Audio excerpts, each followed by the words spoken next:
We hope you enjoy our third video in our series celebrating Jewish American Heritage Month. The growing Jewish population became so well established in Old Town that numerous businesses were operated and owned by Jewish entrepreneurs. Please enjoy as historian Donald Harrison describes how the now concrete walkway between Fiesta de Reyes and the Cosmopolitan Hotel was known as Calle Judeo, or Jewish Street, during the 1850s and 1860s, because of the numerous Jewish merchants who established businesses there. I'm standing at what today is called the Cosmopolitan Hotel, but in older days, it was known as the Casa de Bandini, because the Bandini family owned it. And they were a very interesting family. They were Peruvian, and when the Mexican-American War came, instead of being on the side of the Mexicans, they were on the side of the Americans. And they were very happy when Old Town was captured by U.S. Marines in 1846.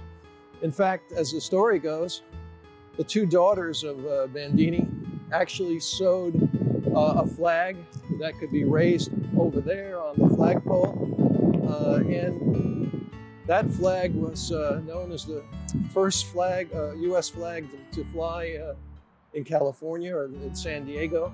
And some people refer to the Bandini sisters as the Betsy Rosses of the West Coast. Well, the Bandini family rented out parts of their big home for merchants. And one of the merchants who actually operated a general store here was named Hyman Manasseh. And he was a cousin of Moses Manasseh and a brother of Joseph Manasseh. And Hyman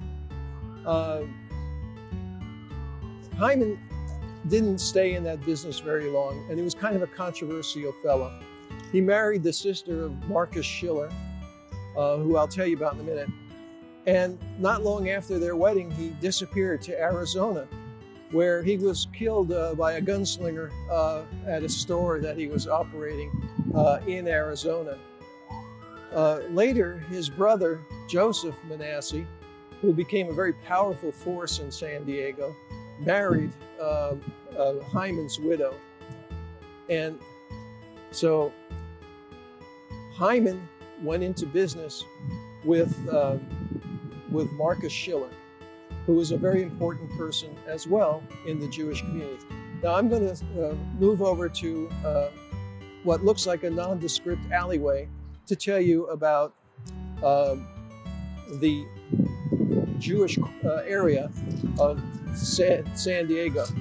Jews lived and worked everywhere in Old Town, but this nondescript alley in particular was called Avenida de Judíos, Jewish Avenue, because so many Jews had businesses along this street, which stretched from here all the way through the Fiesta de Reyes to the next block.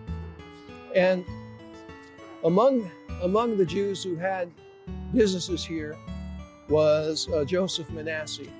He was a little short guy, so they called him Joseph Chico Manasseh.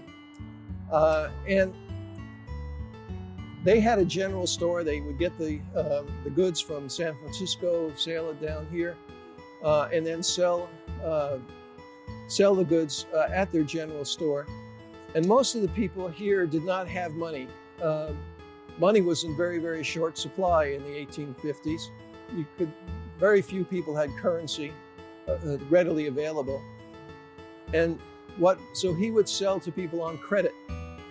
And often what they would do to settle up their debts is they would give them one of their cattle or a couple of their cattle to pay off the debts.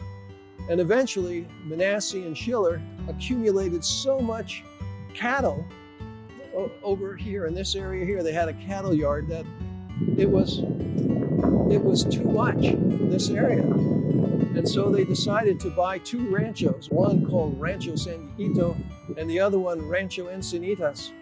And so these two partners at one point owned almost everything along the coast from Del Mar all the way up to Carlsbad and inland quite a bit. Imagine if they held on to it, how how wealthy they would have been, but eventually they had to sell it. But at one point, they owned all of that land. And you can still see remnants of it. If you go up to Carlsbad, there's a place called Stagecoach Park. In Stagecoach Park, you'll find an old crumbling adobe. And that was, in fact, the stagecoach station for the coach that went up to Los Angeles. And it was on their land. And in fact, Joe Manasseh was also a Wells Fargo agent at one point, and he helped develop that particular stagecoach line. So they had a very successful career, and like Lewis Rose before him, he was a member of the City Board of Trustees and so forth. And in fact, Manasseh was on the Board of Trustees that voted to hold an auction at which Alonzo Horton bought the land that later became Newtown. And Manasseh was on the Board of Trustees that decided to set aside 1,500 acres that later became our Balboa Park. So both of them made significant contributions to our city's history. Schiller, Marcus Schiller, was also the first president of a congregation that was called the Adat Yeshurun, which means the gathering of the faithful. And Adat Yeshurun didn't have a home. They, as I mentioned previously, people met in each other's homes, and they also met in hotels or so forth when they had their meeting prayer sessions.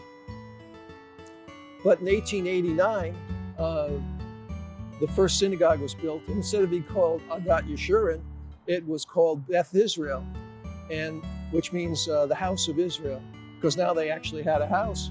And Marcus Schiller was the president of both congregations, first of Adat Yeshurun and then of its successor congregation, Beth Israel, which is today the oldest and largest congregation in San Diego.